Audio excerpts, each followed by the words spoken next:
मैं शरीर नहीं हूँ, मैं तो आत्मा हूँ। तो शरीर तो कटा है, पाँव तो कटे, मैं तो आत्मा, तो किसको दोष दूं? हाँ, राजा परीक्षित समझ गए कि साधारण बैल नहीं है, ये साक्षात धर्म का रूप है। और राजा परीक्षित ने कहा, जिसने भी आपके 3 पाँव काटे हैं उसको मैं दंड अवश्य दूंगा। और जैसे राजा परीक्षित जाने लगे, उसी समय जो है एक काला सा जो है बहुत लंबा चौड़ा पुरुष आया, उसके हाथ में तलवार थी और वह उस बैल का जो पाँव खड़ा है उसको भी काटना चाहता था। और जब राजा परीक्षित ने देखा तो तुरंत तलवार निकाली, और तलवार जैसे निकाली, वो कौन था बोलो? कलयुग। और वो तुरंत जो है राजा परीक्षित के चरण में गिर गया और उसने कहा, महाराज मुझे क्षमा कर दीजिए। पांडवों ने कहा था कोई शरण में आ जाए तो उसको क्षमा कर देना। आज राजा परीक्षित ने वही कर दिया। तो कहा, महाराज राजा परीक्षित ने कहा, क्षमा तो मैंने कर दिया, पर आप मेरे राज्य से निकल जाओ। तो उस कलयुग ने कहा, मैं कहाँ जाऊँ? जहाँ भी देखूँ सब जगह आपका राज्य, कहाँ जाऊँ? तो 4 जगह जो है कलयुग को दे दी। क्या? अव्याद्यूतम पानम स्त्री सूनम यज्ञ धर्माश्चतुर्विधम। पहला स्थान क्या दिया? द्यूतम, जहाँ जो अकेला जाता है। पानम, पानम मतलब बोलो, समझ गए? बोलना थोड़ा समझ गए? पानम सोनम, जहाँ देह व्यापार किया जाता हो, जहाँ हिंसालय हो, वहाँ 4 स्थानों पर तुम रहना। कलयुग ने कहा, महाराज ये सब तो जो है इनकी तो सब निंदा करते हैं, इन स्थान में कोई अच्छा स्थान दो ना।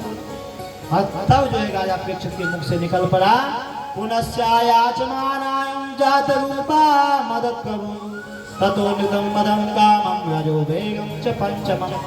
जाओ सोने में, स्वर्ग में जो है आपका वास हो। आज सोना में जो है 5वां स्थान दिया, स्वर्ग में आपका वास हो। आज राजा परीक्षित घर चले गए और घर जाके अपना खजाना खोला तो खजाने में जो एक मुकुट पड़ा हुआ था, और आज उस मुकुट को पहन लिया। बड़ा सुंदर मुकुट था। और जैसे उस मुकुट को पहना, वो सोने का मुकुट था, उसमें कौन बैठ गया? कलयुग बैठ गया। क्यों? क्योंकि हमारे शास्त्र तो कहते सोने में भगवान का वास है। तो कलयुग कैसे बैठ गए? तो कहा, जो अन्याय से कमाया गया धन हो, सोना, उसमें किसका वास होता है? कलयुग। और वो सोनकादि किसी ने पूछा कि जो राजा परीक्षित ने मुकुट पहना वो क्या अन्याय का था? तो कहा वो पांडवों का नहीं था, बल्कि किसका था? जरासंध का था। और पांडव उसको लेके आए थे, और आज जब वही मुकुट पहना तो राजा परीक्षित के मन में हिंसा की वृत्ति जागी, और राजा परीक्षित वन में गए शिकार खेलने के लिए। और जाते जाते वन में गए, जब बहुत अंदर वन में चले गए तो उनको बड़ी प्यास लगी। और प्यास लगी तो एक महात्मा के आश्रम में पहुंचे। उनका नाम है शमिक मुनि। और शमिक मुनि के आश्रम में पहुंचे और आवाज देने लगी, महात्मा जी मुझे जलपान करवाइए, मुझे भूख लगी, कुछ खिलाइए। पर महात्मा जी बैठे थे ध्यान, जब कर गए। और ध्यान में जब बैठे हुए थे तो उनको कुछ भान नहीं कि मुझे कोई आवाज देगा, ऐसे ध्यान में बैठे। और जब महात्मा जी ने नहीं सुना तो महाराजा परीक्षित ने मन में विचार किया, अरे महात्मा सोच रहा होगा राजा आया, कौन इसकी इनका सत्कार करेगा, इसलिए जो है ये आंखें नहीं खोल रहे हैं। तो आज राजा परीक्षित ने क्या किया, एक मरा हुआ सांप पड़ा हुआ था, अपने बाण पर लिया और उस महात्मा के गले में डाल दिया। और जब महात्मा के गले में डाल दिया तो उसी समय महात्मा का पुत्र जो है श्रृंगी ऋषि गंगा के, यमुना के, सरस्वती के तट पर स्नान कर रहे थे, पूजा कर रहे थे।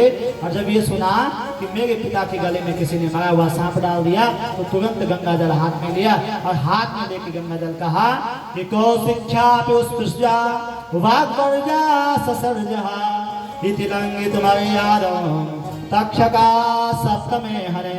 तक्षका सप्तमे हरे। अरे जिसने मेरे पिता के गले में ये सांप डाला, आज के बाद 7वें दिन जो है तक्षक नाम का जो सर्प है वो उसको डसेगा, उसकी मृत्यु हो जाएगी। अब ऐसा राजा परीक्षित को श्राप लगा। बंधु, जब श्रृंगी ऋषि ने अपने पिताजी के पास कहा कि पिताजी मैंने जिसने आपके गले में सर्प डाला था उसको मैंने ऐसा श्राप दे दिया कि आज के बाद कभी जो है गलत काम जीवन में नहीं करेगा। तो शमिक मुनि ने कहा क्या किया? कहा मैंने उसको तक्षके सप्तमे यानी 7वां दिन तक्षक आएगा और उसको डसेगा, उसकी मृत्यु हो जाएगी। तो समीप मुनि ने कहा बेटा संत का काम ये नहीं होता। और संत तो कैसा होना चाहिए? तितिक्षवः करुणावान संत होना चाहिए। और वो तो राजा परीक्षित हैं, बड़े धर्मात्मा राजा हैं, और वो यदि आए थे तो हमारा कर्तव्य बनता था कि हम उनका स्वागत करें, पर मैं उस समय ध्यान में बैठा हुआ था, नहीं कर पाया। तो उस समय बंधुओं तुरंत समीप मुनि ने अपने एक शिष्य को जो है राजा परीक्षित के पास भेजा। 7 दिन में आप मरने वाले हैं, यदि कुछ उपाय कर सकते हैं तो अवश्य कर लें। और जब राजा परीक्षित के पास वो गौर नाम का शिष्य पहुंचा और उसने कहा आप 7 दिन में मरने वाले हैं, आप कुछ कर सकते हैं तो उपाय कीजिए। तो राजा परीक्षित ने कहा मुझे 7 दिन में मरना है। और जिस शरीर ने संत का अपमान किया हो उसको 7 मिनट भी बोलो जीवित रहने का अधिकार नहीं है, परंतु 7 दिन में मरना है। राजा परीक्षित ने जो अपने पुत्र जनमेजय को गद्दी पर बैठाया और सब घर बार छोड़ करके कहाँ आया? बोलो कहाँ आया? उत्तर प्रदेश में सुखताल में। और सुखताल में जब आए तो राजा परीक्षित जब सुखताल में पहुंचे तो हजारों महात्मा जो है वहां पहुंचे। अत्रि वशिष्ठ सवनस्य गौतमो मेधातिथिर्देवल देवरातो रामस्तथा गादिसुतस्य सागलो मृगुंड पुत्रा त्रिजप पिप्पलाद। बड़े बड़े महात्मा जो है उस तीर्थ में आए और महात्माओं ने कहा राजा परीक्षित से कि महाराज आपको 7 दिन में मरने का श्राप लगा है, बड़ा दुख हुआ है। तो राजा परीक्षित ने कहा मुझे श्राप नहीं मिला, मुझे तो वरदान मिला। कहा कैसे? का संत समागम हरि कथा तुलसी दुर्लभ दो। दुनिया में 2 चीज दुर्लभ है। क्या दुर्लभ है? संत समागम हरि कथा तुलसी दुर्लभ दो ही चीज दुर्लभ है। और जब आप हजारों महात्मा आ गए हैं तो मुझे तो वरदान मिला है, और वरदान मिला है। तब राजा परीक्षित ने महात्माओं से पूछा महाराज जिसको 7 दिन में मरना है, क्या कहा? जिसको 7 दिन में मरना है। ये नहीं कहा कि मुझे 7 दिन में मरना है, मुझे बचाने का कोई उपाय पता है, क्योंकि प्रत्येक व्यक्ति को 7 दिन में मरना है। कैसे? कितनी बार होता है? 7 बार। कोई सोमवार को, कोई मंगल को, कोई बुध को, कोई बृहस्पति, 8वां बार तो किसी के लिए आएगा। तो कहा जिसको 7 दिन में मरना है उसको क्या करना है? हजारों संत बैठे हुए हैं और हजारों संतों के बीच में आज राजा परीक्षित ने जब ये प्रश्न पूछा तो किसी ने कहा महाराज महामृत्युंजय जप करो। क्या करो? महामृत्युंजय जप। कहा कितने दिन का होगा? कहा 11 दिन लगेंगे महाराज। कितने दिन लगेंगे? 11 दिन। अब दिन कितने राजा परीक्षित के पास? 7। तब तक किसी महात्मा ने कहा महाराज नवरात्रि माँ भगवती का पाठ करो, दुर्गा पाठ करो। कहा कितने दिन लगेंगे? कहा 9 दिन। अब राजा परीक्षित के पास कितने दिन है? 7। हजारों महात्मा बैठे हुए हैं, किसी के पास जवाब नहीं है कि 7 दिन में जिसको मरना है उसको क्या करना है। और उसी समय जो है समाधि में बैठे हैं जो है वेद व्यास के पुत्र कौन? सुखदेव मुनि। और समाधि खुली और तुरंत कहां पहुंचे? तत्का भगवत भगवान व्यास पुत्रो यदि क्षयागा मटमानो नपेक्षा अलक्षलिंगम निजलाभ तुष्टम गृतस्य बाले अवधूत भेषा। कौन आया? बोलो। तत्का भगवत भगवान। कौन आया? भगवान। जब माँ के पेट में था अस्वस्थता माने ब्रह्मास्त्र चलाए तो बचाने कौन आया? भगवान। आज जो है श्राप मिला 7 दिन में मरने का, तो कौन बचाने आया? तत्का भगवत भगवान व्यास पुत्र। व्यास पुत्र के रूप में सुखदेव जी का आगमन हुआ। बोलो सुखदेव महाराज की, भागवत भगवान की। और जैसे सुखदेव जी आए और तुरंत सुखदेव जी से उन्होंने पूछा कि महाराज यच्छोयाथाप्यक्षामि संसिद्धि योगीनां परमं गुरुं पुरुषस्य यत् कार्यं क्रियमाणस्य सर्वदा। जिसको 7 दिन में मानना है उसको क्या करना है, क्या करना है? यत् श्रोतव्या मथो जप्या यत् कर्तव्या निर्भीक प्रभु। ये प्रश्न आप हम सब के लिए है कि जिसने 7 दिन में मानना है उसने क्या करना है। यत् श्रोतव्या, कथा सुने तो किसकी सुने? शिव जी की, मां भगवती की। यत् श्रोतव्या, किसकी कथा सुने? यत् कर्तव्या, यदि कथा नहीं सुननी है, तीर्थ यात्रा करनी है तो कौन से तीर्थ में जाना है? बद्रीनाथ जाऊं, केदारनाथ जाऊं, जगन्नाथ जाऊं, रामेश्वरम जाऊं, वृंदावन जाऊं।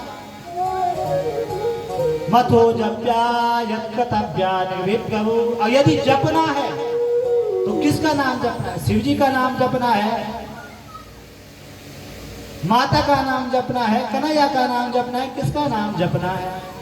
जिसको 7 दिन में मानना है उसको क्या करना है। और पहले स्कंद की कथा ने यहाँ पर विराम लिया। दूसरे स्कंद में जो है सुखदेव जी बोले वयाने सते प्रश्ना कृतो लोकहितं कृपा आत्मविद संपदां पुंसां श्रोतव्या दिशु या परः।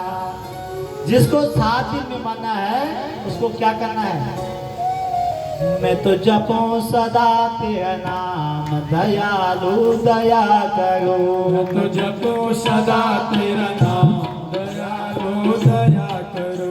मैं तो जपो सदा तेरा नाम दयालु दया करो। मैं तो जपो सदा तेरा नाम दयालु दया करो।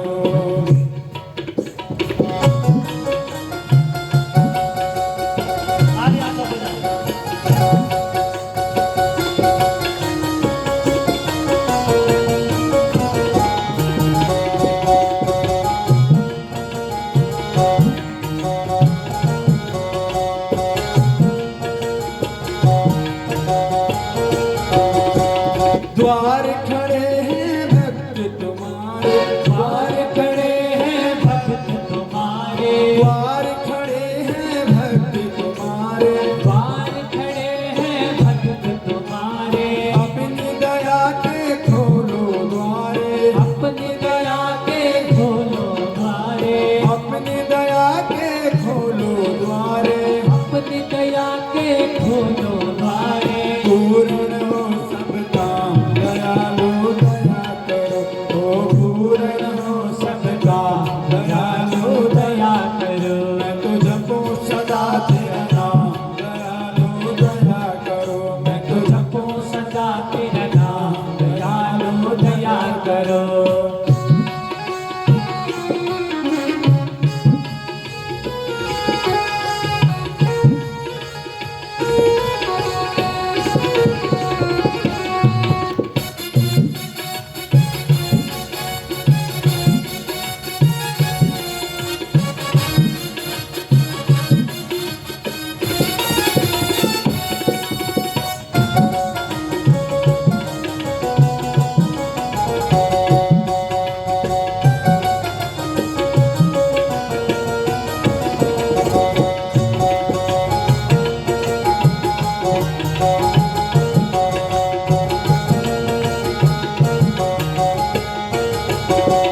भजन कीर्तन गाऊं तेरा, भजन कीर्तन गाऊं तेरा, भजन कीर्तन गाऊं तेरा, भजन कीर्तन गाऊं तेरा। नित उठ नाम ध्यान मैं तेरा, नित उठ नाम ध्यान मैं तेरा। कृष्ण कृष्ण श्री राम दयालु दया करो। कृष्ण कृष्ण श्री राम दयालु दया करो। मैं तो जपो सदा तेरा नाम दयालु दया करो। मैं तो जपो सदा तेरा नाम दयालु दया करो।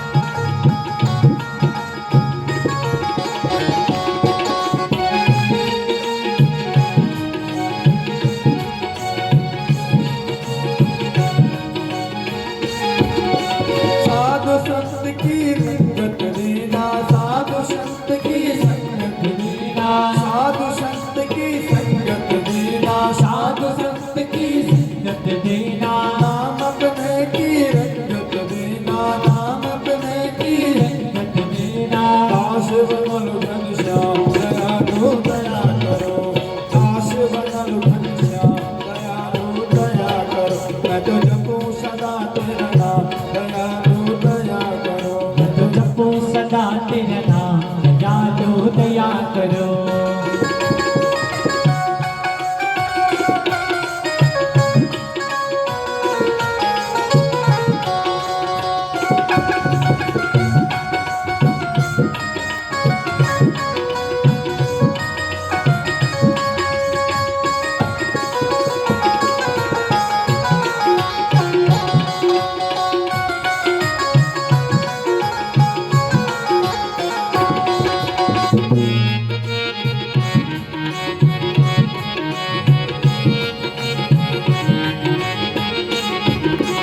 मेरे मन की ज्योति जगा दो, मेरे मन की ज्योति जगा दो। मुझको अपना रूप दिखा दो, मुझको अपना रूप दिखा दो, मुझको अपना रूप दिखा दो, मुझको अपना रूप दिखा दो। पहुँचा दो निज धाम दयालु दया करो, पहुँचा दो निज धाम दयालु दया करो। मैं तो जपूं सदा तेरा नाम दयालु दया करो, मैं तो जपूं सदा तेरा नाम दयालु दया करो, मैं तो जपूं सदा तेरा नाम दयालु दया करो, मैं तो जपूं सदा तेरा नाम दयालु दया करो, मैं तो जपूं सदा तेरा नाम दयालु दया करो, मैं तो जपूं सदा तेरा नाम दयालु दया करो। बोलो बाके बिहारी लाल की। जिसको 7 दिन में मानना है उसको क्या करना है कि तस्मात् भागत सर्वात्मा भगवान ईश्वरो हगे श्रोतव्या कीर्तितव्यस्य स्मर्तव्या शिक्षतो वयम्। जिस व्यक्ति को 7 दिन में मानना है उसे क्या करना है? श्रोतव्या कीर्तितव्यस्य स्मर्तव्या शिक्षतो वयम्। उसको जो है जिसको 7 दिन में मानना है उसको श्रोतव्या, क्या सुनिए? भगवान की कथा सुनिए। अब कथा तो हमेशा होती नहीं, होती है हमेशा कथा जब सुनाने वाले बुलाएंगे खर्च करना पड़ेगा है? तब कथा हो। अब कथा सुनना है तभी सुनी जाएगी जब कहीं भागवत का आयोजन होगा या कोई कथा का आयोजन होगा। तो श्रोतव्या उसको कथा सुनिए। और महाराज कथा तो अब 38 दिन हो गए, 4 दिन बाद उसके बाद वो कथा फिर पता कब मिलेगी सुनने को। तो क्या करना है 7 दिन में जिसको मानना है? पहला काम करना है भगवान की बोलो कथा सुननी है। आप कथा सुनाने वाले जो वही नहीं कथा कहाँ से सुनेंगे? तब क्या करना है महाराज? कुछ और उपाय बताओ, समाधान दो। कि कीर्तितव्यस्य, जब कथा सुनने को न मिले तो क्या करना है? बोलो। मैं तो जपूं सदा तेरा नाम दयालु दया करो, मैं तो जपूं सदा तेरा नाम दयालु दया करो, मैं तो जपूं सदा तेरा नाम दयालु दया करो। क्या करना है? कीर्तितव्यस्य, माताएं करती है ना कीर्तन, तो क्या करना है? भगवान का कीर्तन करना है। आप कीर्तन में तभी होगा जब 2-4 माताएं इकट्ठी हो। बोल नहीं हो तो अब कथा सुनाने वाला ने तो कथा कहाँ से सुनी? कीर्तन के लिए 2-4 बहनें नहीं तो क्या करें? तब क्या करना है? क्या तब स्मर्तव्या, जो 7 दिन तक कथा सुनेंगे उस कथा को अपने मन में दोहराना है। अब कहाँ कैसे दोहराएंगे? याद होगी तभी तो कथा दोहराएंगे। तो क्या करना है? कथा तो याद है, पर कथा याद नहीं हो पाएगी। क्या याद होगा? कन्हैया याद होगा, कन्हैया को याद करना है। स्मर्तव्या, उसका स्मरण करना है। तो जिस व्यक्ति को 7 दिन में मानना है उसको क्या करना है? 3 काम करने हैं। कथा सुनिए, कथा नहीं सुनने वाला सुनने के लिए न मिले तो कीर्तन करना है। अब कीर्तन करने के लिए भी न मिले तो क्या करना है, उस भगवान को याद करना है और अपना मन जो है भगवान के चरणों में लगाना है। अब लगा दो मन सब चरणों भगवान के चरणों में लगा दो, लगा दो। क्योंकि अर्जुन ने भगवान कृष्ण से कहा कि चंचलम ही मना कृष्णा प्रमाथे बलभद्रम।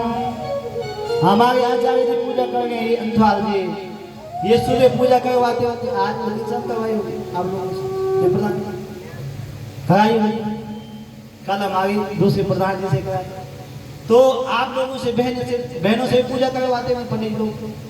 तो पंडित जी कहते हैं कि जल भगवान को चढ़ाओ, बाकी भी आए हो क्या चढ़ाओ, जल चढ़ाओ, आपने चढ़ा दिया। पंडित जी ने कहा दूध चढ़ाओ, दूध से नहलाना है भगवान, आपने दूध चढ़ा दिया। पंडित जी ने कहा दही चढ़ाओ, आपने दही चढ़ा दिया। पंडित जी ने कहा शहद चढ़ाओ, आपने शहद चढ़ा दिया। पंडित जी ने कहा घी चढ़ाओ, आपने घी चढ़ा दिया। पंडित जी ने कहा शक्कर चढ़ा, आपने शक्कर चढ़ा दिया। ठीक है, अब आपने भगवान को स्नान करवा दिया। आप पंडित जी ने कहा सुंदर से वस्त्र पहनाओ, आपने भगवान को वस्त्र चढ़ा दिया। उसके बाद पंडित जी ने कहा भगवान को टीका लगाओ, आपने टीका चढ़ा दिया। उसके बाद पंडित जी ने कहा माला चढ़ाओ, माला चढ़ा दिया। उसके बाद पंडित जी ने कहा भोग लगाओ, भोग चढ़ा दिया। उसके बाद पंडित जी ने कहा पैसे चढ़ाओ, दक्षिणा चढ़ाओ, दक्षिणा चढ़ाओ। अब वकील साहब पंडित जी अंतिम में कहें कि अपने मन को चढ़ाओ, बोल। पंडित जी कहेंगे कि मन को चढ़ाओ, तो चढ़ा दो, क्योंकि मन तो बड़ा चंचल है। यदि हमने जो है दिल्ली मुंबई पहुंचना है, वैष्णो देवी धाम पहुंचना है, वृंदावन पहुंचना है, एक दिन लगेगा। जहाज में भी जाओगे दिल्ली मुंबई तो 2 घंटे लगेंगे। पर मन को अगर दिल्ली और मुंबई पहुंचना है, वैष्णो देवी पहुंचना है, वृंदावन पहुंचना है, तो ले जाओ, याद करो वृंदावन को याद। पहुंच गए, जो जहां जहां तीर्थों में गए मन को ले जाओ, पहुंच गए। तो का मन तो बड़ा चंचल है। अब मन जब बस में नहीं है तो मन को चढ़ाए कैसे? तो का मन को चढ़ाने, मन को बस में करने के 4 उपाय बताए। क्या? कि जिता सनो जित श्वासो जित संगा जितेंद्रिया स्थूले भगवते रूपे मन संधारे दिया। मन को बस में करने के 4 उपाय हैं। सबसे पहले उपाय क्या है? बोल जितासनो, बोल जितासनो। एक आसन, हमारे अग्रवाल जी बैठे हैं जो यहाँ मंदिर के पूर्व प्रधान भी हैं।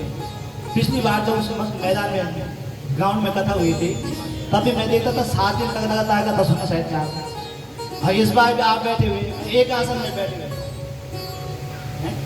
तो जितासनो, हम बैठ सकते हैं एक आसन में 10 मिनट बैठ,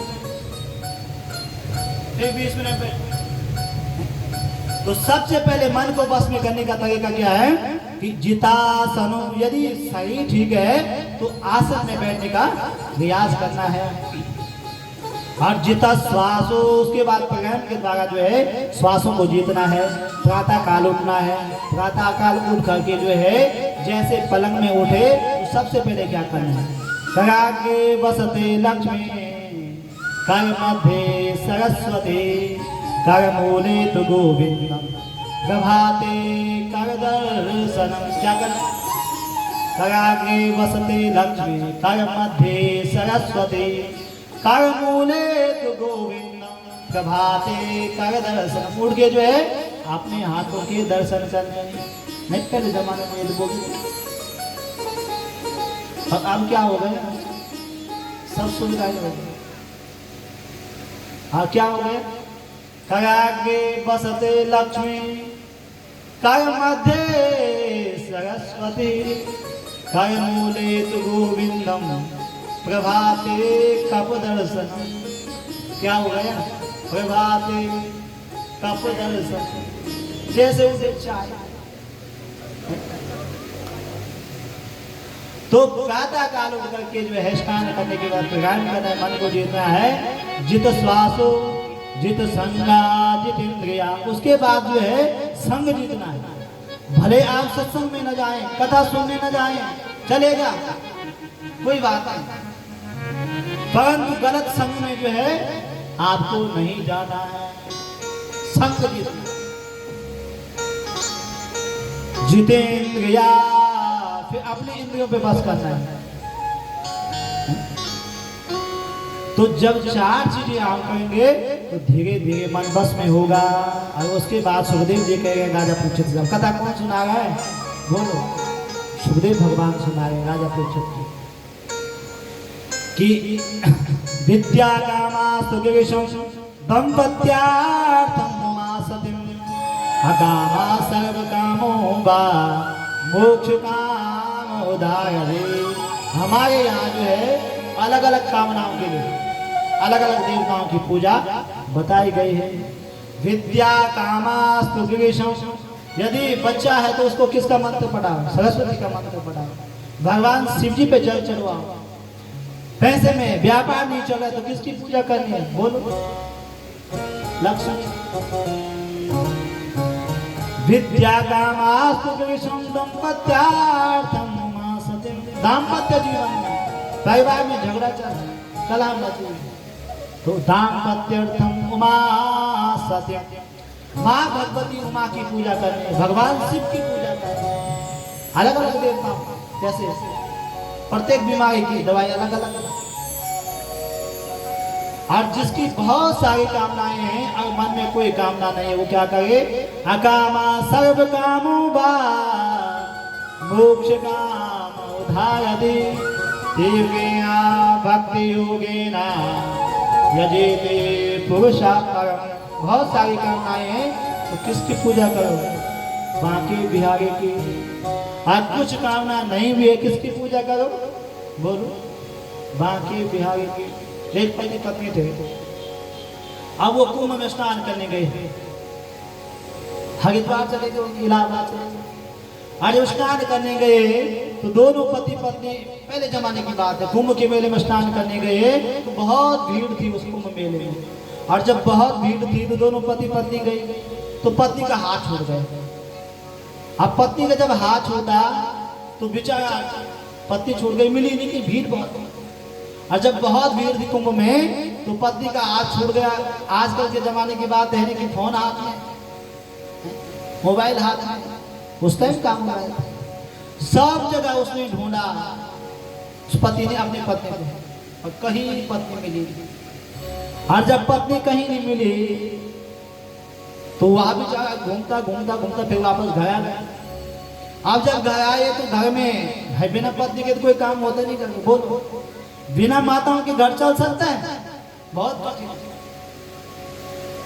नागरिम मिथ्याओ अरण्यम सत्य संबनम, कितना बड़ा महल हो और उसमें माँ बहन बेटी स्त्री न हो, उस घर की जो है कोई कीमत नहीं।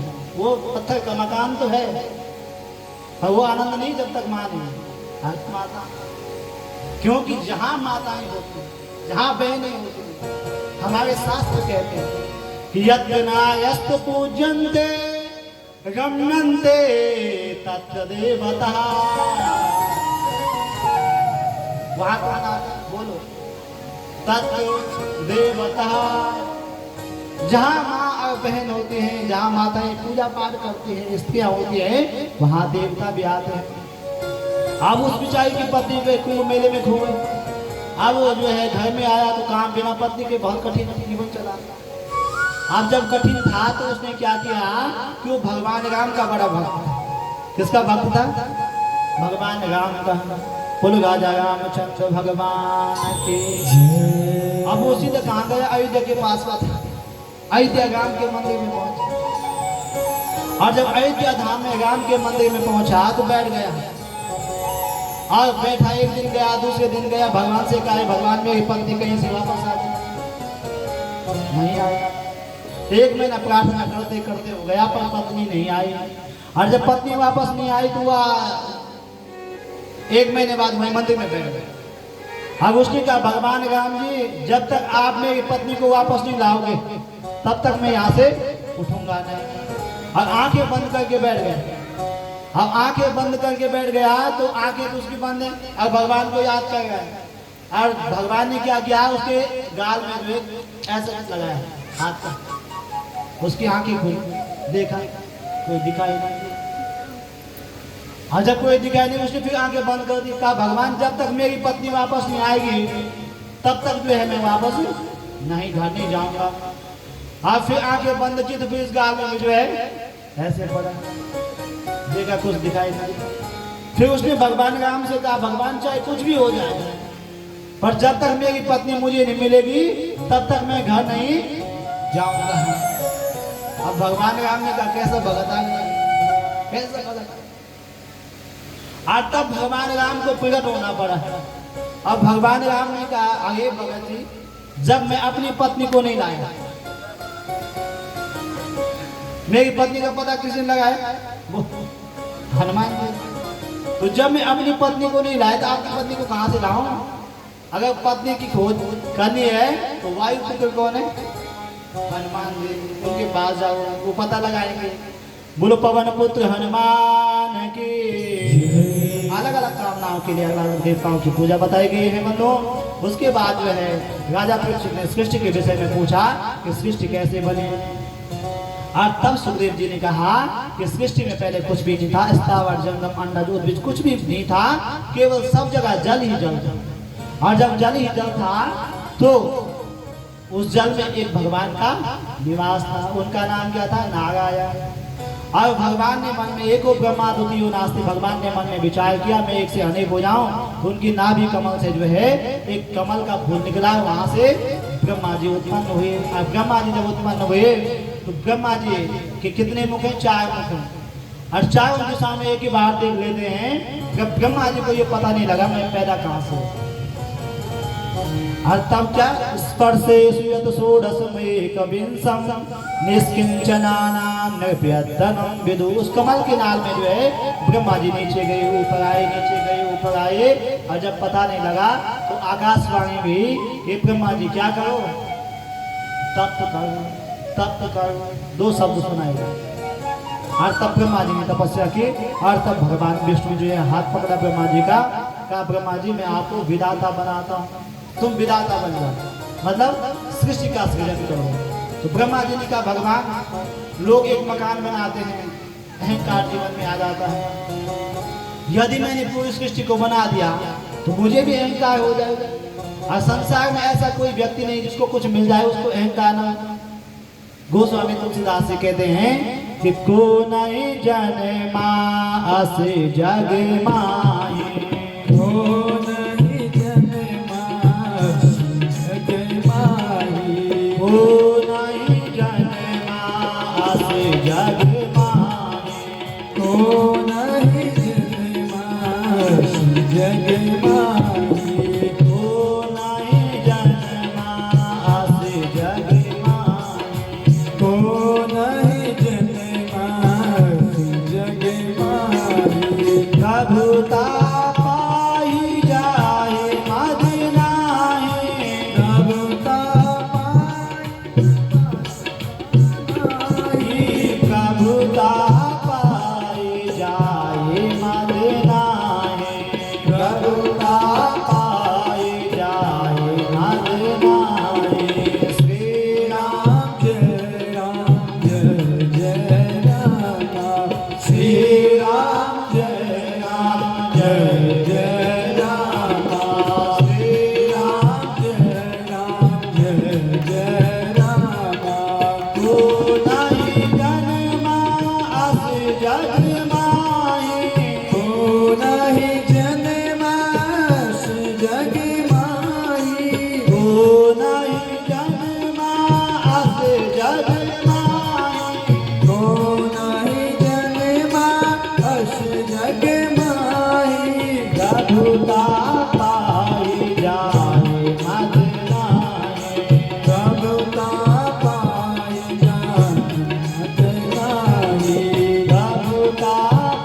जग माहे, प्रभुता पाई जाए मद नाहे। ब्रह्मा जी ने कहा जिसको कुछ संसार में मिल जाता है तो वैसा कोई संसार में नहीं जिसको कुछ मिल जाए और उसको अहंकार न हो। तो ब्रह्मा जी ने कहा भगवान मैं तो बिल्कुल जो है विधाता नहीं बनूंगा, सृष्टि का सृजन नहीं करूंगा। तो तब भगवान ने कहा कि मैं आपको एक ज्ञान देता हूँ जो बहुत ही गूढ़ ज्ञान है।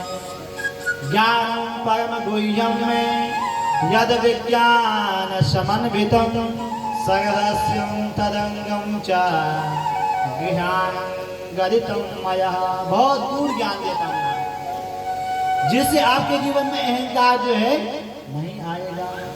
और तब भगवान विष्णु ने जो है 4 मंत्र, जिसको हम बोलते चतुश्लोकी भागवत, भागवत के मूल में जो है केवल 4 मंत्र थे और वही 4 मंत्र जो है व्यास जी को देवऋषि नारद जी ने दिए थे, उन्होंने विस्तार किया था। और वही 4 मंत्र जो है भगवान विष्णु ने ब्रह्मा जी को दिए हैं। वो 4 मंत्र क्या है? पूरी भागवत की कथा कितने मंत्रों की है बोलो? 4 मंत्र।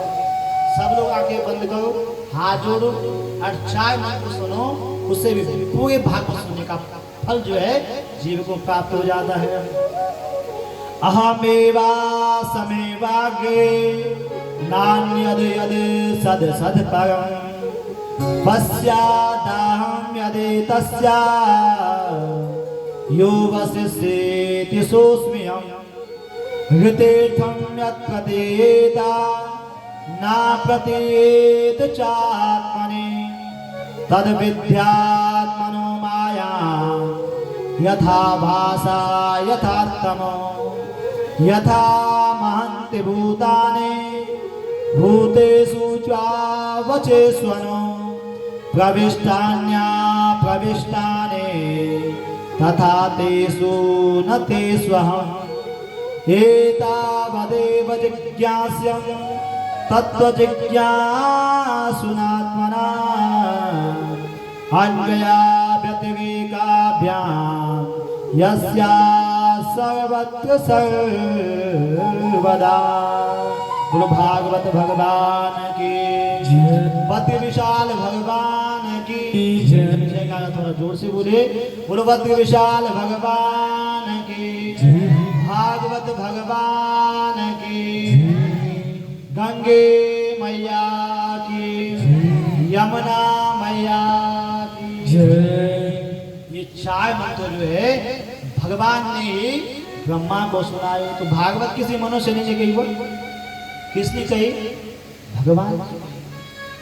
पहला मंत्र का अर्थ है कि अहमेवा समेवाके नान्यद यद सद सद परम। भगवान कहते हैं ब्रह्मा जी आपने संसार को नहीं बनाया, बनाने वाला कौन है? मैं। जब दुनिया नहीं थी तब भी मैं था, जब दुनिया है तब भी मैं हूँ, और जब दुनिया नहीं रहेगी तब भी मैं रहूंगा। जैसा मिट्टी का घड़ा होता है, जब घड़ा नहीं था तब भी मिट्टी थी ना, तभी तो घड़ा बनेगा। और जब घड़ा बन गया तो उसमें भी मिट्टी है, और जिस दिन वो घड़ा टूट जाएगा उस दिन भी मिट्टी क्या बचेगी? शेष बचेगी।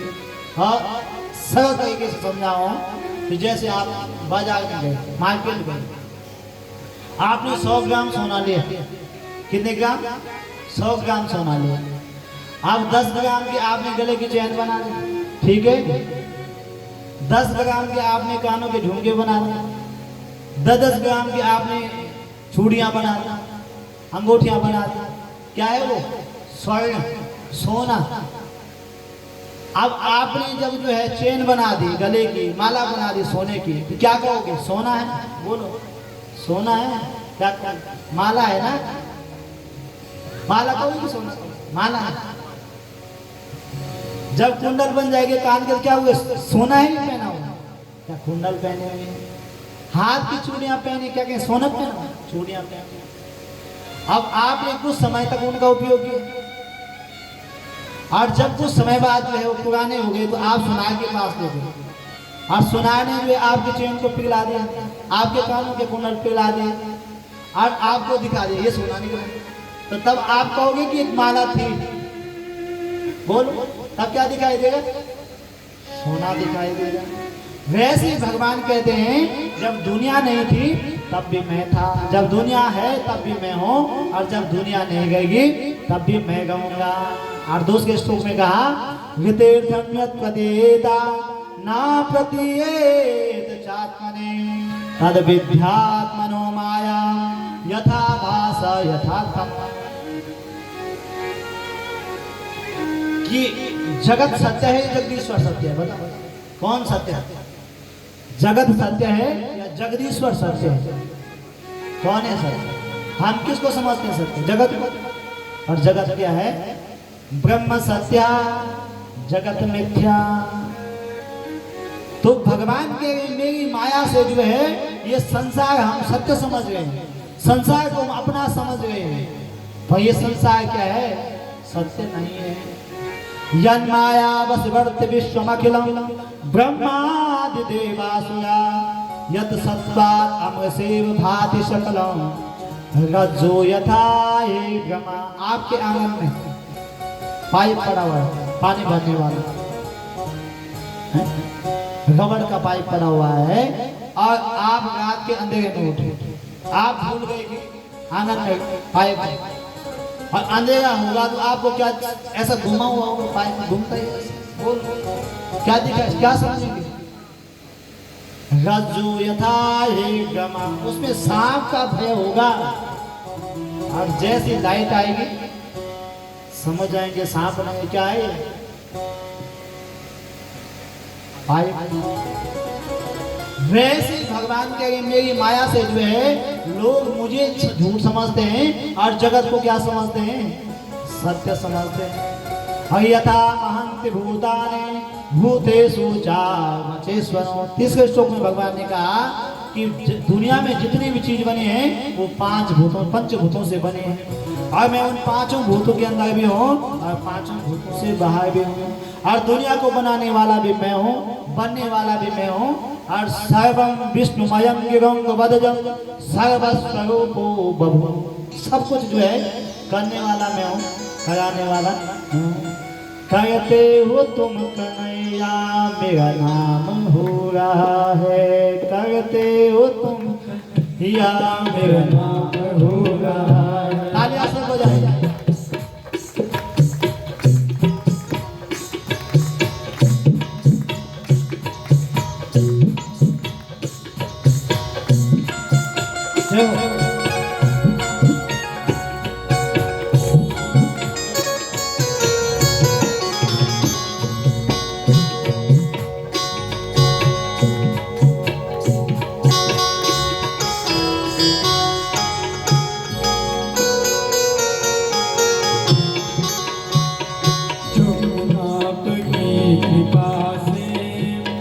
सब काम हो रहा है, मेरा आपकी कृपा से सब काम हो रहा है, मेरा आपकी कृपा से सब काम हो रहा है, मेरा आपकी कृपा से सब काम हो रहा है।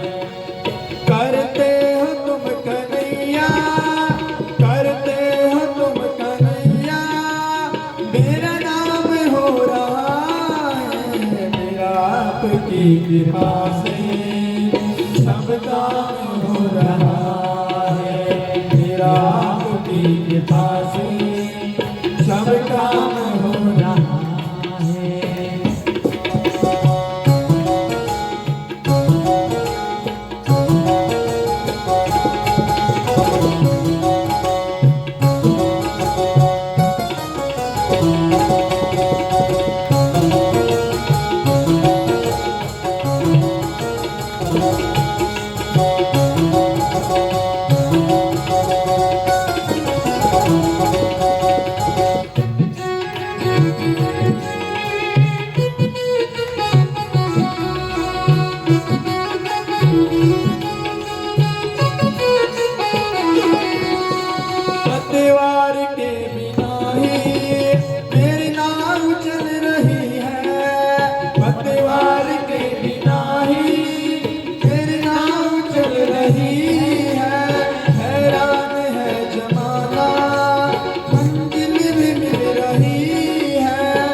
सब काम हो रहा है मेरा आपकी दया से, मेरा आपकी दया से सब काम हो रहा है, मेरी आपकी कृपा से सब काम हो रहा है।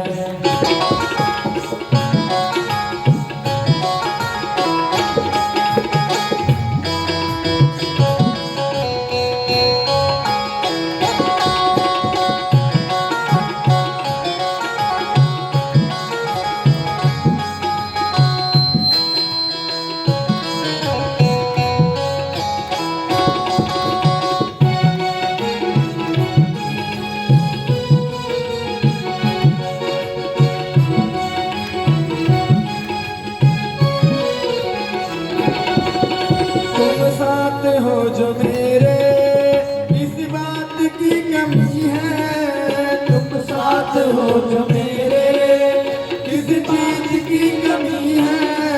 किसी और चीज की अब परवाह भी नहीं है, किसी और चीज की अब परवाह भी नहीं है। तेरी दया से दाता, तेरी दया से दाता माला माल हो रहा है, मेरी आपकी कृपा से सब काम हो रहा है, मेरा आपकी कृपा से सब काम हो रहा है।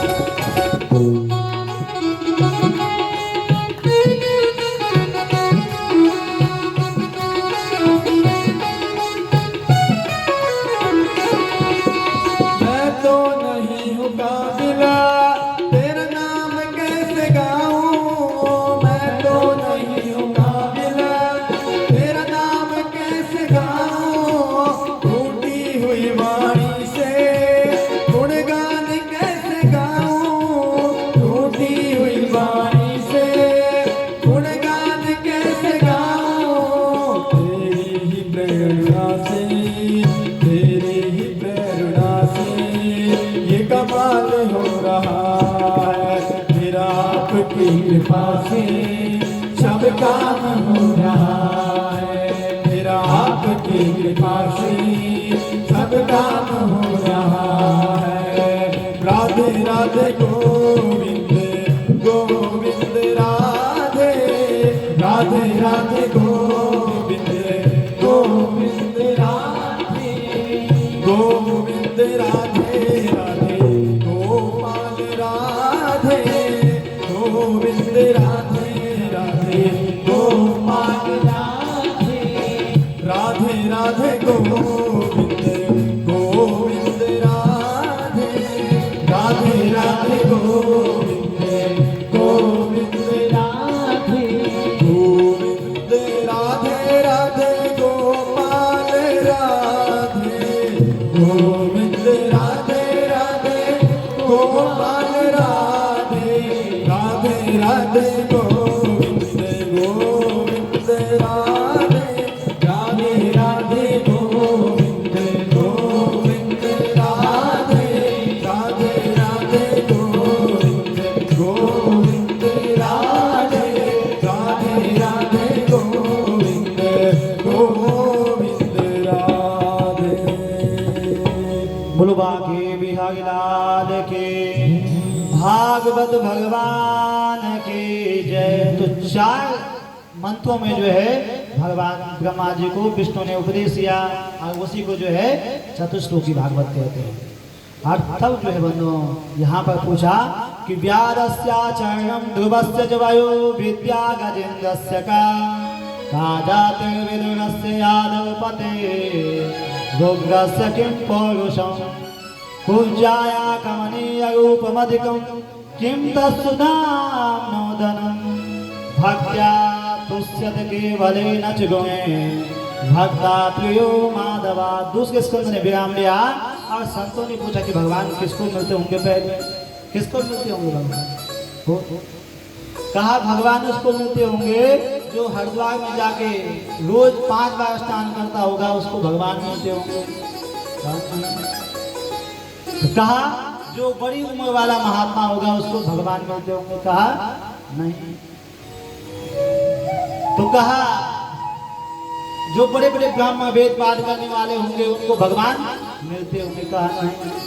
तो कहा जो ऊंची जाति में उत्पन्न होगा उसको भगवान मिलते होंगे। कहा नहीं। का जात विदुरस्य यादव पते। कहा विदुर जी की कौन सी जाति थी? और उनकी यहाँ भगवान ने जाकर के भोजन किया। कहा कैसे? तब जो है राजा परीक्षित को जो है सुखदेव जी कथा सुना रहे हैं कि यदा तु राजा स्वसुतान्न साधुन् पुष्कन्न धर्मे अविनष्ट दृष्टि भ्रातुर्यविष्टस्य सुतां विबन्धन् आवेश्य लाक्षे भवने ददा। जब कौरव जो है पांडवों पर अत्याचार कर रहे थे, एक दिन विदुर जी जो है धृतराष्ट्र के पास गए और धृतराष्ट्र से कहा कि भाई मैं एक भाई होने के नाते नहीं, मंत्री होने के नाते नहीं, एक नागरिक होने के नाते आपसे निवेदन कर रहा हूँ कि अन्याय की बेल पर जो है कभी अमृत का फल नहीं लगता है। इसलिए जो आपका पुत्र दुर्योधन जो है पांडवों के साथ अत्याचार कर रहा है उसको रोको, क्योंकि एक गांव को छोड़ने से यदि पूरा राज्य सुरक्षित होता हो तो उस गांव को छोड़ देना चाहिए, और एक व्यक्ति को खानदान में छोड़ने से यदि पूरा खानदान बचता हो उस व्यक्ति को छोड़ देना चाहिए। और ये दुर्योधन आपके खानदान में कलंक पैदा हो गया है, इसकी बातों पर मत चलो और जो है पांडव पर अत्याचार बंद कर दो। इतना विदुर जी कह रहे थे, उसी समय कौन आया? दुर्योधन आ गया। और दुर्योधन ने विदुर जी से कहा मैंने आपको महामंत्री बनाया और आप मेरे खिलाफ जो मेरी शिकायत जो मेरे पिताजी से करते हैं, जाओ आज ये जो है मंत्र के पद को त्यागो, यहाँ से निकल जाओ। और स्वयं धनुर्वाग निधाय माया गतव्यथुया दुर्मानयाना। विदुर जी ने जो है मंत्र के पद का त्याग दिया और तुरंत निकल गए। और आज दोनों तरफ जो है धर्म खड़ा था, पांडवों की तरफ भी और कौरवों की तरफ भी। पांडवों में धर्म कौन है? धर्मराज युधिष्ठिर। और कौरवों में धर्म कौन है? बोलो, विदुर जी। और स्वयं धनुर्वाग निधाय माया जाके प्रिय नगाम भेदे तजिताय कोटि बैरी यदि परम सने। जिसको भगवान प्रिय न लगते हो, चाहे वो आपका कितना भी प्रेमी क्यों ना हो, उसको छोड़ देना चाहिए। आज विदुर जी ने जो है कौरवों को छोड़ दिया। अब उनके पतन के दिन प्रारंभ। और विदुर जी वहां से चले गए। जब चले गए तो वन में जाके कुटिया बनाई और कुटिया में जाके दोनों पति और पत्नी जो है भगवान का भजन करते हैं और भगवान का जप करते हैं। ओम नमो भगवते वासुदेवाय। ये जब जो है दोनों पति पत्नी करते हैं। एक दिन विदुर जी विदुरानी जी के पास आए, कहा कि विदुरानी जी आपको पता है कि आज जो है हस्तिनापुर कितनी बढ़िया सज रही है, बड़ी सजावट हस्तिनापुर में। कहा कि मुझे तो पता नहीं। विदुरानी जी कहा आज जो है द्वारकाधीश साथी दूत बन करके हस्तिनापुर आ रहे हैं, कितनी बड़ी भाग्य की बात है। तो विदुर जी ने जब ये कहा तो विदुरानी ने कहा आजकल आप मंत्री तो है, अब भीड़ में हम कहाँ खड़े होंगे, भगवान कैसे देखते? तो विदुर जी ने कहा मन छोटा क्यों करोगे? एक महात्मा जी थे वृंदावन में, उनकी आंखें नहीं थी। हाँ, जब आंखें नहीं थी तो रोज बांके बिहारी के दर्शन करने जाते थे। और बांके बिहारी के दर्शन करने जब रोज जाते थे, एक दिन एक व्यक्ति ने पूछा महाराज आपकी तो जन्म से आंखें नहीं, आप क्यों जाते हैं बांके बिहारी के दर्शन करने, दिखाई देते हैं आप? भाई उस महात्मा ने कहा भाई सत्य कहेगा मेरी आंखें नहीं, मैं भगवान को नहीं देख सकता, पर मैं रोज इसलिए बांके बिहारी के मंदिर में जाता हूँ कि भले ही मैं न देख पाऊँ पर एक न एक दिन उनकी नजर मुझ पे पड़ गई तो मेरा कल्याण हो जाएगा। तो विदुर जी ने कहा आप चिंता क्यों करो, यदि हम भगवान को न देख पाए, एक बार भी कन्हैया की नजर जो है हम पर पड़ गई तो कितना आनंद होगा। और जो है आज भगवान हस्तिनापुर आए, पांडव का कौरवों ने जो है दुर्योधन ने बहुत सजावट कराई। और जब भगवान हस्तिनापुर पहुंचे तो हस्तिनापुर के जो है सिंहासन में भगवान बैठे। तो भगवान ने आज दुर्योधन से कहा कि दुर्योधन, मैंने आपको सुयोधन कहता हूँ क्योंकि आप बहुत अच्छे आदमी हैं। जो दुष्ट भी उसको बोलना पड़ता, काम निकाल। अच्छा, तो भगवान ने कहा दुर्योधन तुम बहुत अच्छे हो। कहा भगवान धन्यवाद। पर दुर्योधन एक बात कहूं, कहा पांडव आपके भाई हैं?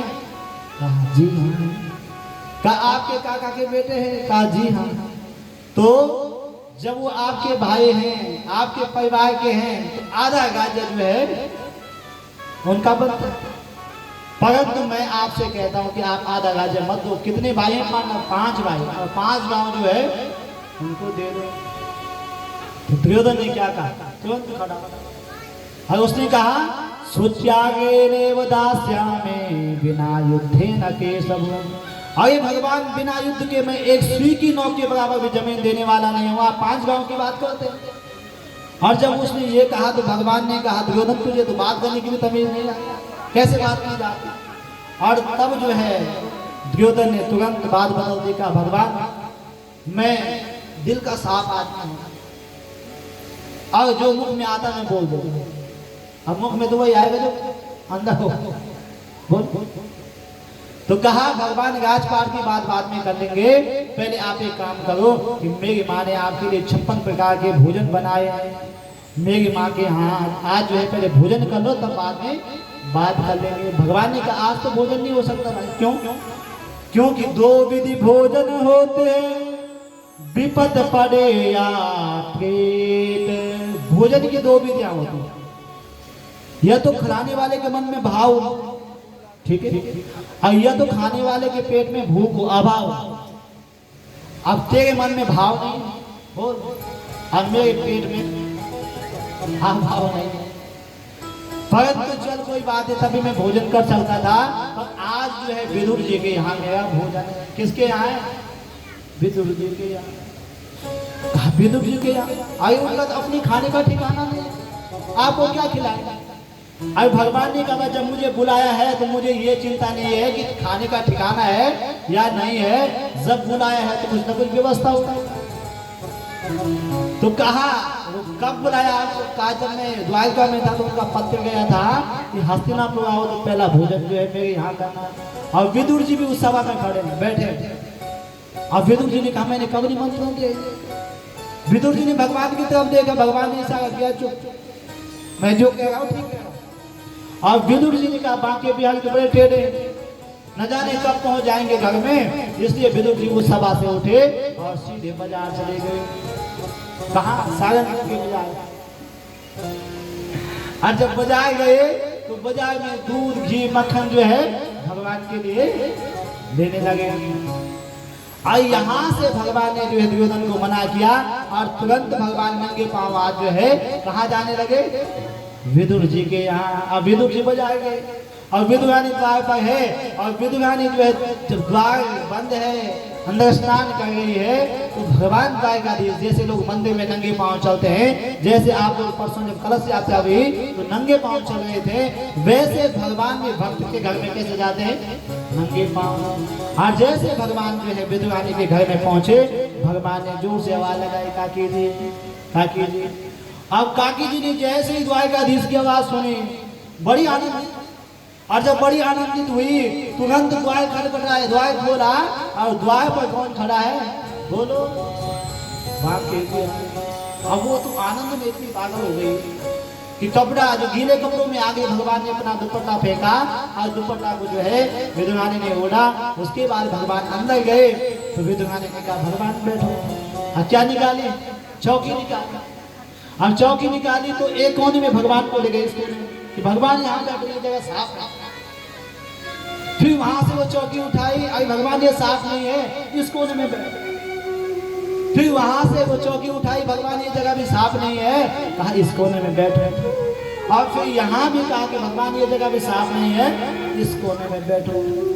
अब यहाँ पर चौकी लाए, चौकी कैसी कर दी? बोलो। उल्टी कर दी। अब उल्टी चौकी बिछाई, भगवान ने ये नहीं देखा कि चौकी उल्टी है या, भगवान तुरंत बैठ गए।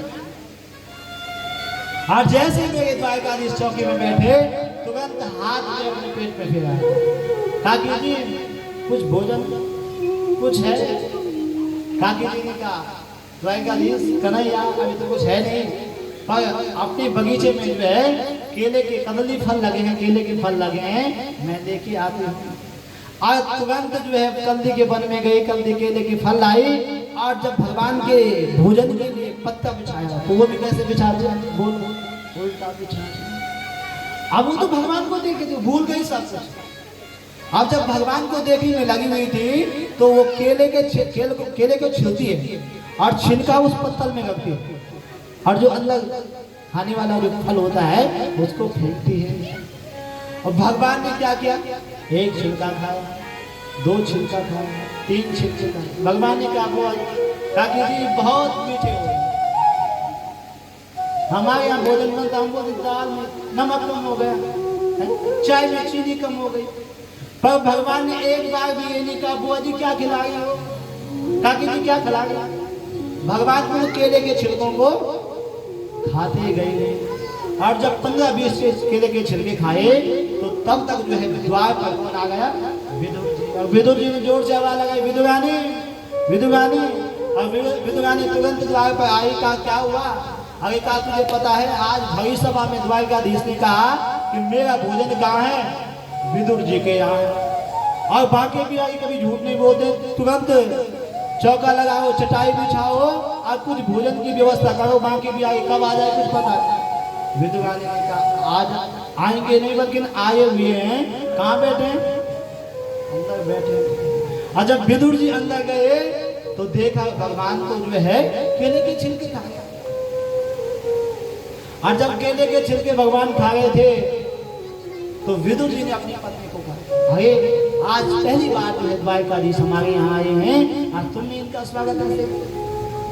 भगवान से क्षमा मांगी, भगवान बाकी भी आ गई, हमें क्षमा कर दो, मैं आपके लिए माखन लाया हूँ, मिश्री लाया हूँ, लड्डू लाया हूँ, आप इसको खाओ। और एक लड्डू उठाया और बांके बिहारी को खिलाने लगे, और बांके बिहारी ने जैसे आधा खाया तो क्या कहा, विदुर जी जो स्वाद इन छिलकों में था, बोलो वो इस लड्डू में नहीं है। क्यों?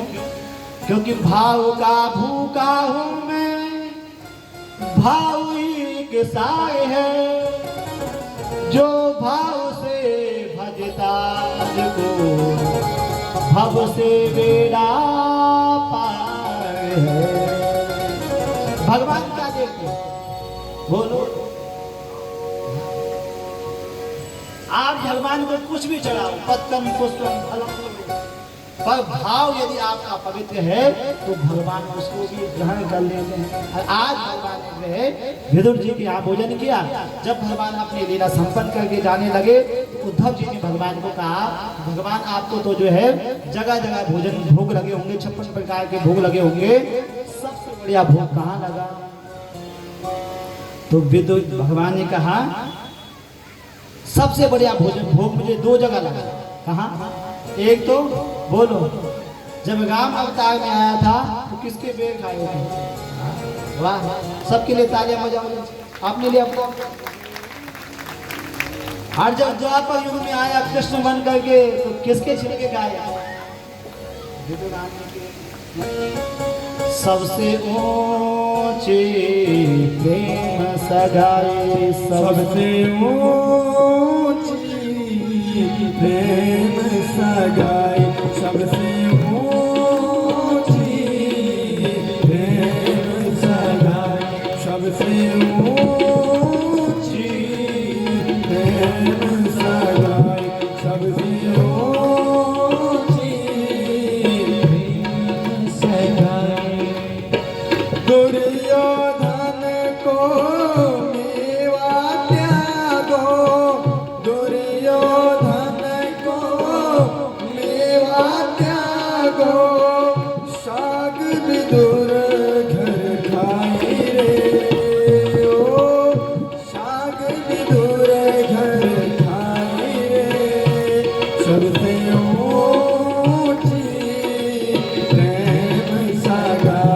सबसे ऊंची प्रेम सगाई।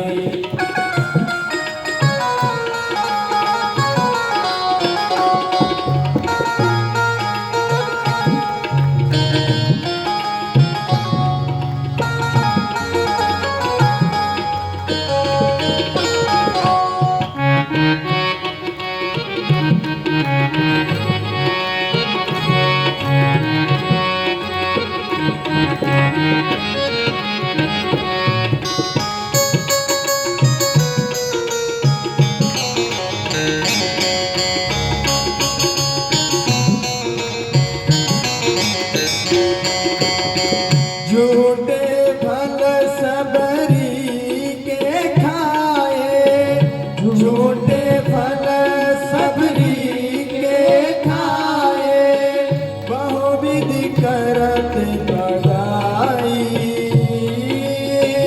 बहुविधि करत बड़ाई। प्रेम के बस अर्जुन रथ हाक्यों, प्रेम के बस अर्जुन रथ हाक्यों, भूल गए ठकुराई रे सबसे ऊंची प्रेम सगाई। सबसे ऊंची प्रेम सगाई।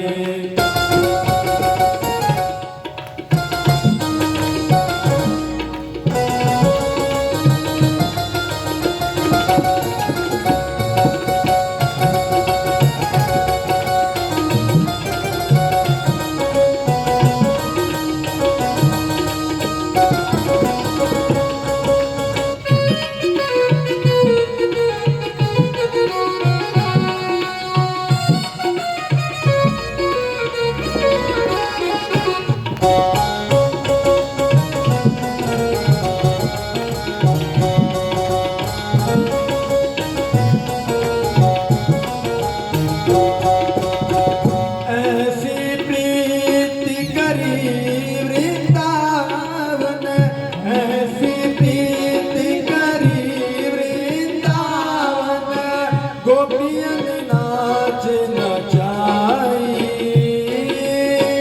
गोपियन नाच नचाई। शोर गोरा इस लायक नाही, शोर गोरा इस लायक नाही, कहाँ लगी तलवारी सबसे ऊंची प्रेम सगाई। सबसे ऊंची प्रेम सगाई। सबसे ऊंची प्रेम सगाई। दुर्योधन को मेवा त्यागे, दुर्योधन को मेवा त्यागे, साग विदुर घर खाई। सबसे ऊंची प्रेम सगाई। सबसे ऊंची प्रेम सगाई। सबसे ऊंची प्रेम सगाई। बोलो बांके बिहारी लाल की। भगवान क्या देखते हैं बंधुओं? भाव को देखते हैं।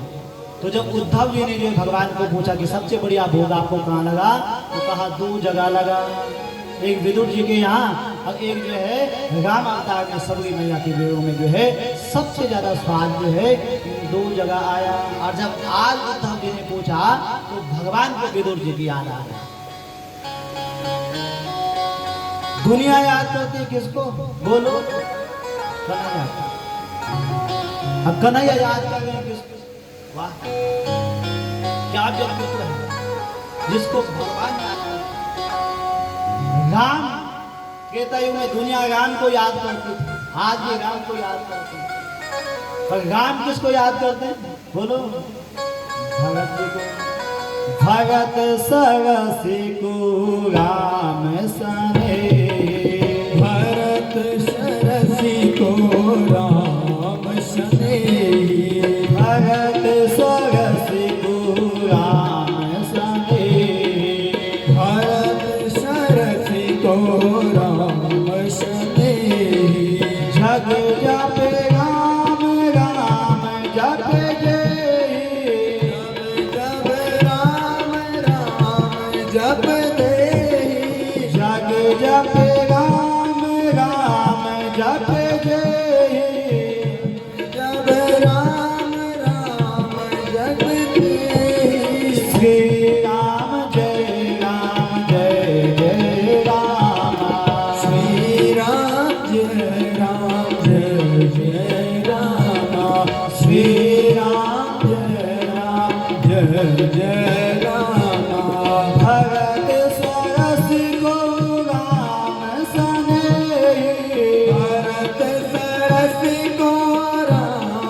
भरत सरसी को राम सनेही, भरत सरसी को राम सनेही, जग जप राम राम जप रे, जप जप राम राम जपे। जग जप राम राम जप रे।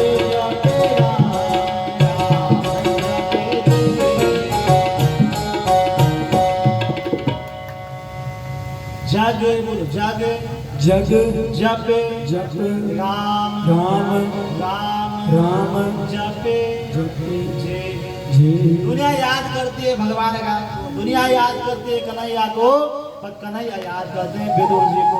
और आज विदुर जी की याद आई, उद्धव जी से कहा उद्धव जी जहाँ भी विदुर जी मिलेंगे वहाँ मेरा ज्ञान उपदेश है विदुर जी को दे देना। और उद्धव जी भगवान की आज्ञा लेकर के सीधे वृंदावन में आए। और वृंदावन में जो है कालेन तावाद्य यमनाम पेत्यम तत्तोधवम भागवतम ददर्शा, वहाँ विदुर जी का उद्धव जी का मिलन हुआ। उद्धव जी ने विदुर जी को जो है भगवान की कुछ लीलाएं सुनाई। और वृंदावन की आती भक्ति की भूमि थी, वहाँ सुना नहीं पाए, गला भर गया। तो कहा आप सीधे कहाँ जाना, बोलो हरिद्वार में जाओ। और मैत्रेय मुनि वहाँ पर हैं, और मैत्रेय मुनि आपको जो है आगे की कथा भगवान की बताएंगे। द्वारे तु नद्यम स्वयमेव कुरुराम। अब विदुर जी जो है उद्धव जी की आज्ञा लेकर के सीधे कहाँ पहुंचे, बोलो हरिद्वार।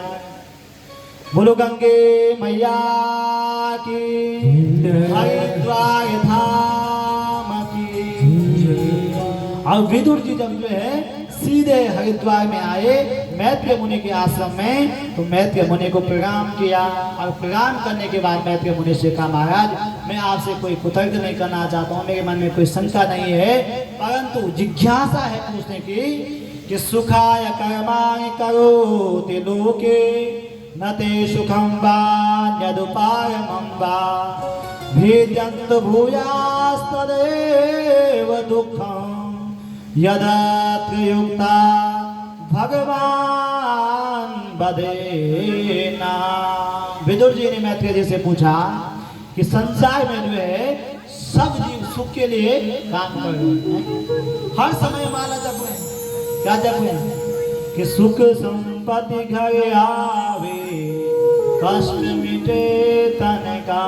बोल जपे हर समय मंदिर में जाए, हे भगवान हम सुखी हो जाएं, हमारा परिवार सुखी हो जाए, हमारे बच्चे सुखी हो जाएं, तीर्थ में जाएं वही बात, कई धाम में जाएं वही बात, क्या सुख संपत्ति।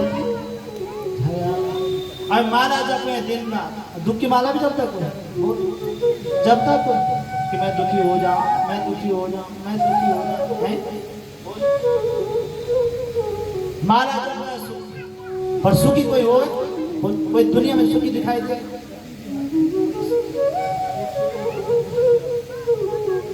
तो कहा जीव जो है कर्म कर रहा है कि सुखी हो जाए, और जीव जो है संसार में जो है प्रत्येक जीव दुखी दिखाई दे रहा है।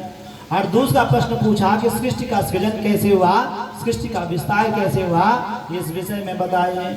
और तीसरा प्रश्न पूछा कि भगवान के अनेक अवतार भी हैं, तो भगवान कभी राम बन के आए हैं, कभी कृष्ण बन के आए हैं, पर मैंने सुना कि भगवान ने बराह शुकर का अवतार भी लिया, इसका क्या कारण था। और तब जो है विदुर जी ने जब ये प्रश्न पूछे तो मैत्रेय मुनि जो है उनका उत्तर देते हैं कि सबसे पहले जो सृष्टि में कुछ नहीं था, केवल जल था, जल में भगवान विष्णु का निवास था। भगवान विष्णु ने ब्रह्मा को जो है उत्पन्न किया, ब्रह्मा जी ने रुद्र को उत्पन्न किया, रुद्र से कहा सृष्टि का सृजन करो, उन्होंने जो है भूत प्रेतों की सृष्टि का सृजन किया, उनको बंद कराया। और फिर जो है 10 ऋषि हुए, मरीचि अत्यंगसो पुलस्त्या पुलह क्रतु वशिष्ठ दक्षस्या दशमस्तनागदम। 10 ऋषि हुए, उनको कहा कि तुम जो है सृष्टि का सृजन विस्तार करो, मतलब सृष्टि को बढ़ाओ। उन्होंने कहा पिताजी हम नहीं करेंगे सृष्टि का विस्तार। और जब सबने मना किया तो एक दिन ब्रह्मा जी बैठे हुए थे, और ब्रह्मा जी के शरीर के 2 भाग हुए, और एक से मनु और एक से शतरूपा उत्पन्न हुई। स्वयंभू मनु अरु शतरूपा, स्वयंभू मनु अरु शतरूपा। इनते नर सृष्टि भय अनुपा इनते नर सृष्टि अनुपा। श्री राम जय राम जय जय राम श्री राम जय राम जय जय राम श्री राम जय राम जय जय राम। स्वयं मन और शत्रुपा उत्पन्न हुए। और इसी बीच में जो है हम आगे गिरीश पंडित जी जो इस कथा के मुख्य संयोजक हैं वो हमारे बीच में उपस्थित हो गए। उनके लिए ताली बजाई जाए जोरदार। स्वयं भूमन और शत्रुपा इनते नर सृष्टि भय अनुपा। स्वयं भूमन और शत्रुपा हुए उनको कहा सृष्टि का विस्तार करो। उन्होंने कहा हमारी सृष्टि के लिए पृथ्वी की आवश्यकता है। पृथ्वी कहाँ चलेगी ये रसातल में। और तब जो है ब्रह्मा जी के नाक से छींक आई और एक कीड़ा उत्पन्न हुआ। उससे भगवान ने वराह रूप में अवतार लिया। बोलो वराह भगवान की जय। भगवान रसातल में गई हुई पृथ्वी को लेके आ गए हैं और बीच में हिरण्याक्ष ने भगवान को रोका और भगवान ने उसका वध कर दिया।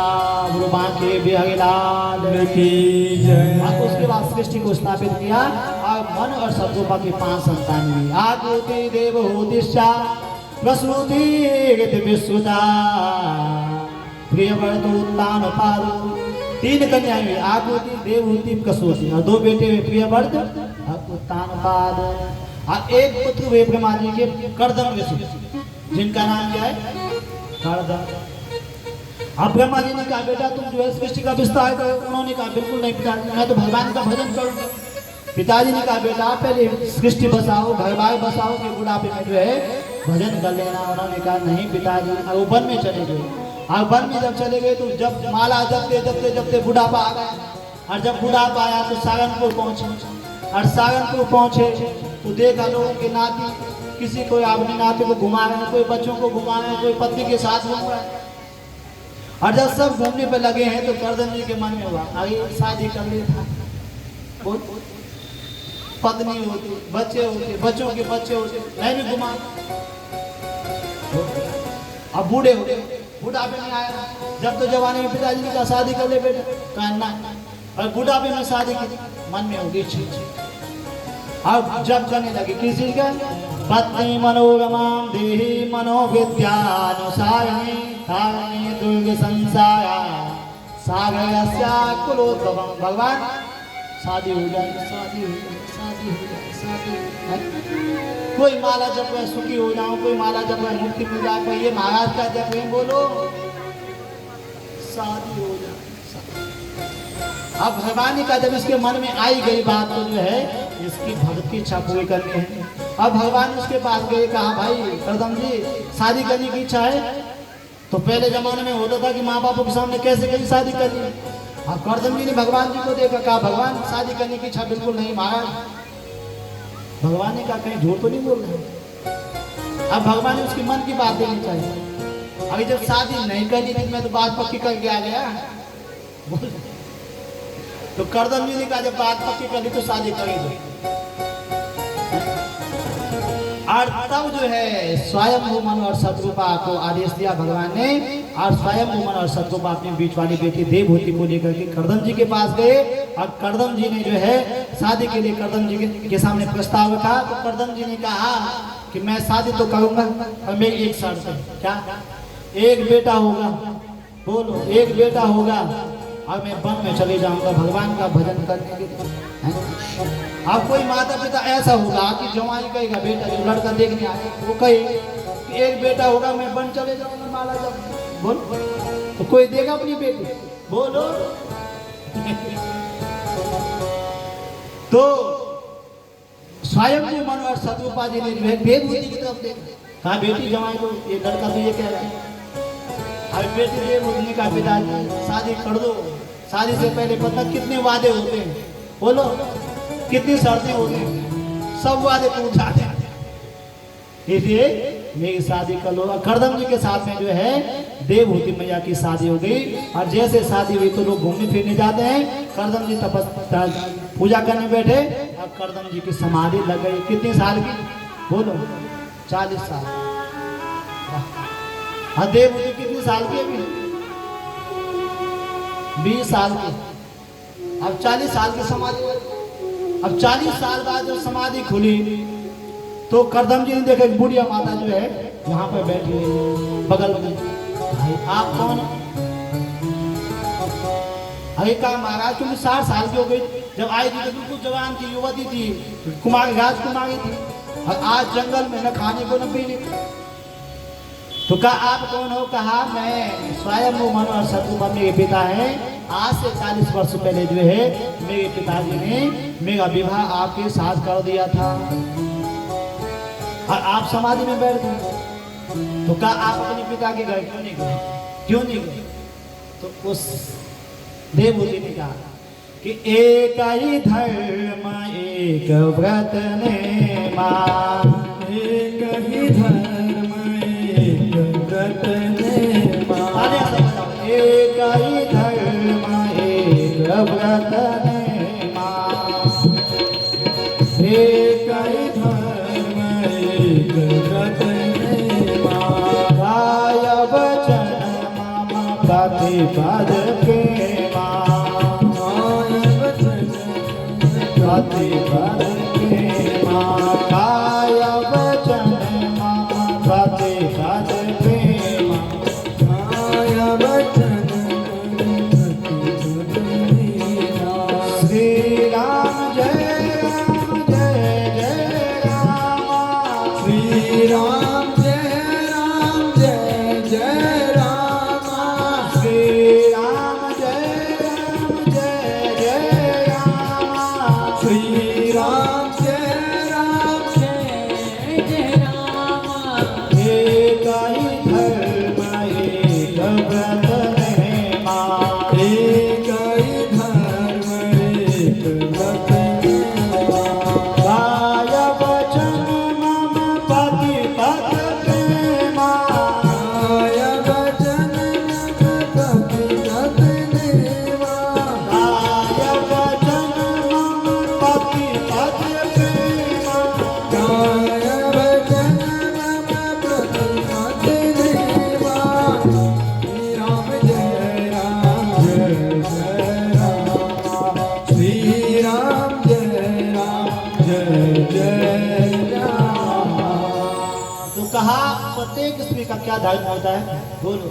गाय, गाय वचन मम पति पद प्रेमा। आगे एक महिला के लिए पति का घर ही उसके लिए सब कुछ होता है, इसलिए मैं कहीं नहीं गई। और तब जो है शादी से पहले क्या शर्त लगाई थी कि एक बेटा होगा और मैं वन में चले जाऊंगा। अब जैसे जो है करदम जी की समाधि खुली तो करदम जी ने कहा देवभूति को आंखें बंद करो, एक सरोवर का निर्माण किया और सरोवर में दोनों स्नान किया और दोनों जवान हो गए। और जब जवान हो गए तो क्या हुआ? सोचा था, शर्त लगाई थी बेटा होगा वन में जाऊंगा, और क्या हो गया? 9 बेटियां। मन इच्छा होत नहीं कब इच्छा तत्काल, राजा बने ने सोचा जिंदा स्वर्ग जाऊं, भेज दिया। बोलो। 9 बेटियां हो गई और 9 बेटियों के बाद जो है करदम जी ने कहा मैं वन में जाता हूँ, कहा इन बेटियों की शादी कर लो महाराज। देवभूति ने कहा तब जहाँ चाहूँ आ जाओ। और तब करदम जी को कहे 10वीं संतान के रूप में उनके यहाँ भगवान कपिल का जन्म हुआ। बोलो कपिल भगवान की, वहाँ के बिहारी लाल की। अब समय भी अधिक हो गया, ठीक है, आप लोग भी बहुत देर से बैठे हुए। अब कल क्या है? बोलो कल क्या होगा? नंद के आनंद भयो जय कन्हैया लाल के, नंद के आनंद भयो जय कन्हैया लाल के, नंद के आनंद भयो जय कन्हैया लाल के, नंद के आनंद भयो जय कन्हैया लाल के, जय हो नंद लाल की जय कन्हैया लाल की, जय हो नंद लाल की जय कन्हैया लाल की, जय हो नंद लाल की जय कन्हैया लाल की, जय हो नंद लाल की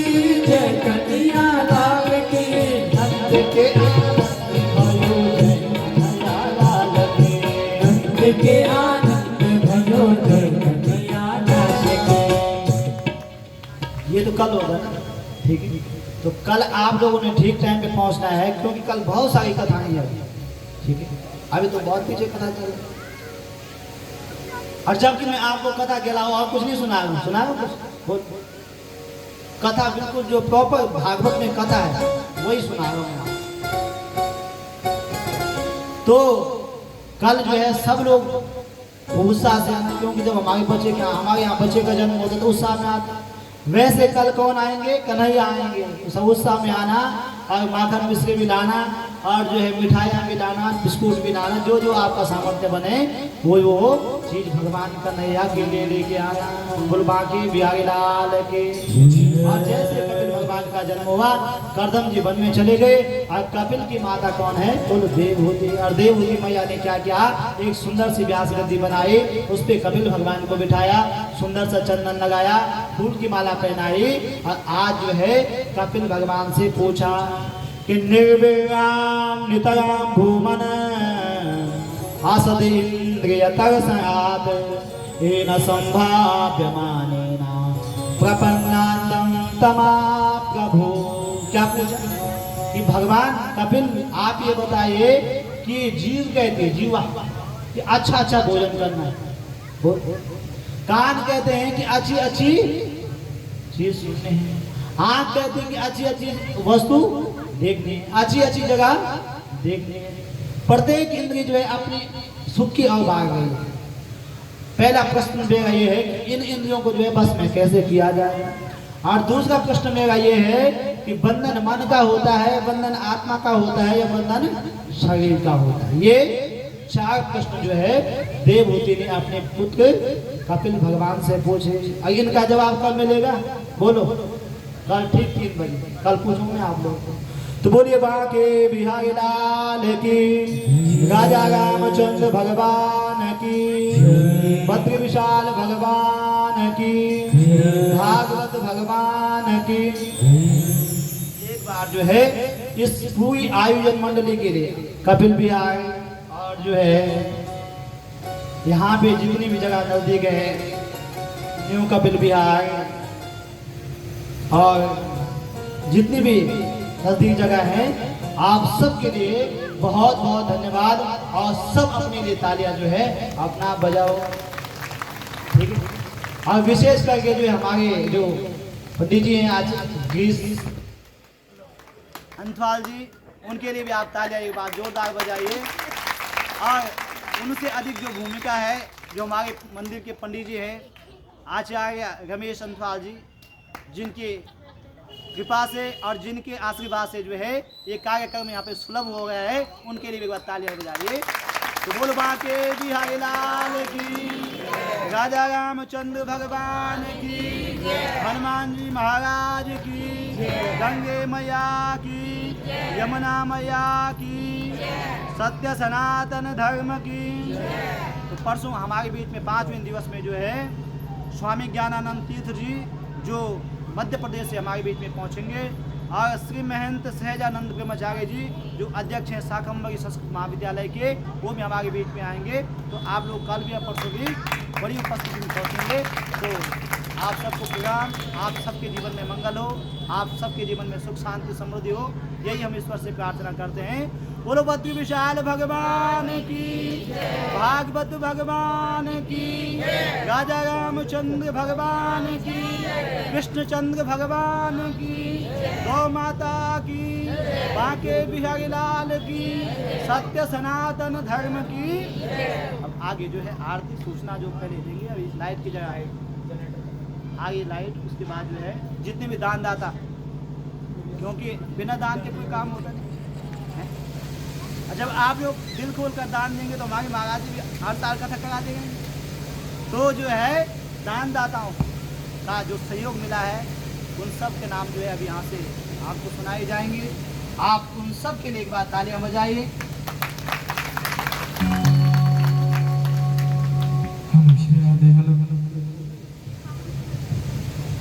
हेलो श्री राधे। बोले बाके बिहारी लाल की, बाके बिहारी लाल की। अरे महाराज बुरा हाल है, बाके बिहारी लाल की। तो आइए एक बार आप सभी भक्तों का हार्दिक स्वागत। मेरे गोपाल, मेरे ठाकुर जी आप लोगों के मनोरथ को पूर्ण करेंगे। आप सभी के द्वारा इस दिव्य कार्यक्रम का अद्भुत आयोजन किया जा रहा है और हम सभी के उद्धार के लिए ये दिव्य कथा आप लोगों के इस दिव्य प्रांगण में, और आज तृतीय दिवस की सत्र को हम लोग विराम की ओर हैं। आज के मुख्य यजमान श्रीमान श्री अमरीश अग्रवाल जी एडवोकेट, आप आए व्यासपीठ पर, व्यासपीठ से आशीर्वाद आप लें।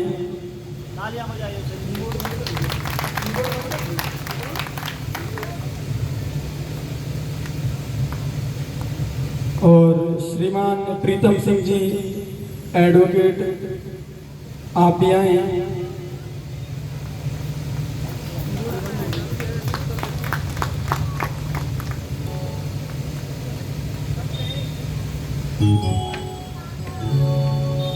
श्रीमान मनोज शर्मा जी आप आए व्यासपीठ पर, व्यास जी का आशीर्वाद ग्रहण करें। भागवत जी की कृपा आप सभी यजमान के ऊपर निरंतर बनी रहे।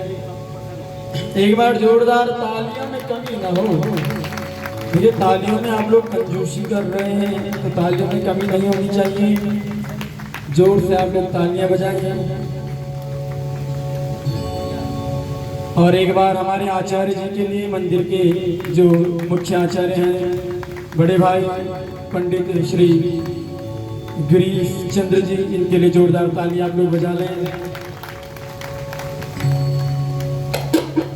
और एक बार आप सभी भक्त अपने लिए जोरदार तालियां बजा लो, क्योंकि इस मंडप की शोभा तभी है जब हमारी मातृ शक्ति यहाँ पे विराजमान है। तो एक बार जोरदार तालियां आप लोग अपने लिए जोरदार तालियां बजा लो। अपने लिए जोरदार बजाइए आप, औरों के लिए ना बजाइए, लेकिन अपने लिए जोर से होना चाहिए।